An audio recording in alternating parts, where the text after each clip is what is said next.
Welcome to your own service 105. Hey guys, welcome back to my channel. It's your girl Queen. So yeah, you're welcome back. So Queen Tori is a flight dispatcher and also into airline ticketing. I book flight tickets for my passengers. So on today's vlog, I'll be addressing popular questions I got when I took a break from YouTube. So the first question was, someone asked me what are qualifications to be a flight dispatcher. Qualification to just be you should just be 23 years old. I think abroad you have to be 23 or 20. Nigeria you have to be 23 years old and minimum your WAEC certificate. So but if you have a degree, fine, to your advantage. But most airline prefer someone with degree. I would say have some dispatcher who don't have a degree necessarily. If you meet up to the expectation of what the airline needs, why not?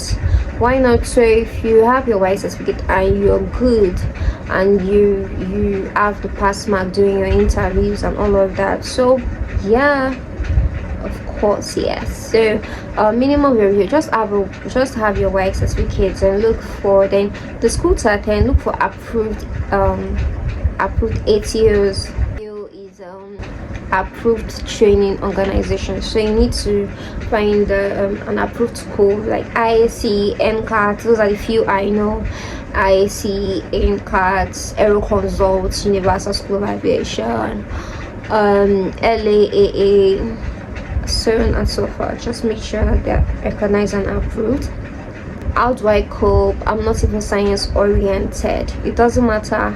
I am also not science oriented. I am an art student. In fact, I'm a law graduate. I studied law in the university. So it depends on your determination. You're determined to, and most of the time it's not necessarily science courses, it's just more of the basic physics you are going to do. And I got a question from someone that is already in school. He said, what should he expect? Because definitely after school you're going for is OJT. OJT means on job training. On job training you get to do the, in school you get to do the theory, or OJT gets to do the practical. So he asked me, what should he expect in practical dispatch? So practical dispatch, don't worry, it's not hard. It's not that hard. So practical dispatch, basically someone that has been maybe 2 to 3 years in the job may not even have as much experience as someone that just has 1 year experience. In cases like you, 3 years, you may not have encountered a particular issue on the job, but someone that has 1 year experience must have encountered that issue and knows the solution for it. So that was just either, because it's more like a shift work. Issue can happen on my shift, I may not happen on your shifts, but I already have the experience of what needs to be done, you understand? But you that were in the shift, except maybe you are the type that follows up and all of that, fine, that's cool. But so that's just how it is. So practical dispatch is just basically the practical job. It's not that hard. All you just need to do is to prepare ahead for your flight. That's the thing I always tell people. So if you're like an OG already, so I feel like 30 to 1 hour is okay for you. But if you're just in a job, you just need to be there like very early. Let's say your flight is leaving by 7, you need to be at the office by 5:30 or 6, depending on where you stay or where you live. So when you get to the office, all you need to do is prepare your documents. I feel the job of a dispatcher is basically to plan the route. Let's say you're going from point A to point B. Between those points, and how do we get to point B with considering the weather, considering the fuel consumed? Because I always say this, the dispatcher is the art of the airline. It's like you're helping the airline to manage, you understand? Because now it's just like a map. Let's say this point A to point B. There's so many routes. Definitely you have so many routes on how you get there, but you have to consider the safest. You understand? Okay, what if this route, okay, there was this particular time we were going from, I think I am Nigeria to Saudi, and I think it was that period which we had to change our routes. I think it was Egypt. We had to change our route actually. So, and definitely if you look at the map very well, you're supposed to pass through Sudan, and definitely you can't go through Sudan, so you have to go through South Sudan, not even necessarily like just go down. But now, considering going through that route, we're having like 5 to 6 hours flight, which, and we were consuming fuel, which wasn't even convenient for the airline. So they had to call operations department to find another route. So we got another route. So now in a very accurate route is the main job of a dispatcher. You understand? But when I used to load sheets, you should be able to do a load sheet within 20 minutes. It doesn't even take time like that. So if I used to do load sheets, it doesn't take time. So I feel like the main thing is planning the routes. That's the main thing, because it's not really easy. And even though there is software now, sometimes the software can really mess with your head if you don't know how to operate it. You understand?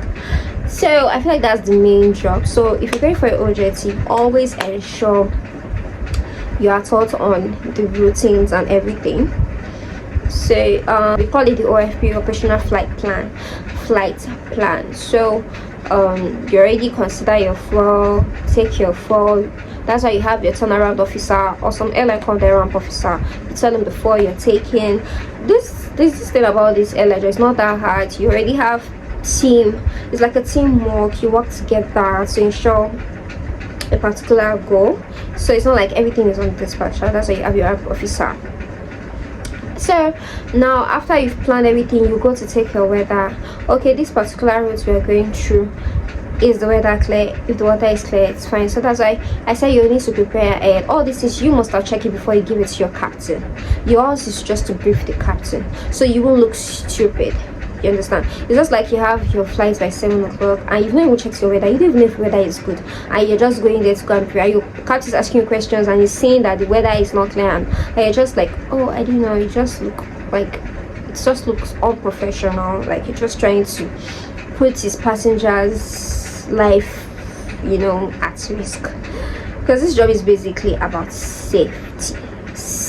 That's what comes first. That's the main goal. That's why once everything has been prepared, you brief your captain. What else am I missing? Okay, your load sheet, passenger manifest, and all of that. Then you dispatch your airline. So after you dispatch your airline, you don't just go on that way. You need to be at the airport to monitor your flight if it has gone to its destination, because anything can happen en route. Probably they encountered air routes where there are, like, you need to be in touch with your aircraft. You do, maybe they are, let's say, Kano to Abuja, and they haven't even gone to Abuja. You need to be in your office monitoring the flights. Once you've gotten there safely, then you're good to go. Then you can prepare for your next flight.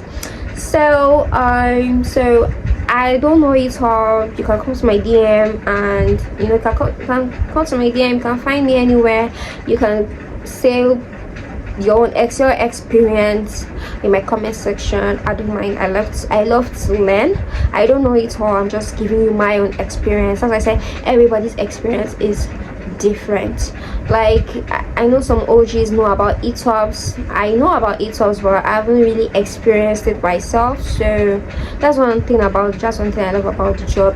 It's not a kind of job that you cram, you memorize. It's a circumstantial kind of job. When circumstances arises, they need to refer to the books and all that. You don't need to have everything off hand. So I think that will be all, guys. I'm talking too much. So but keep bringing your questions. I'll keep answering it, so that's why I have for you today. So bye. Mwah.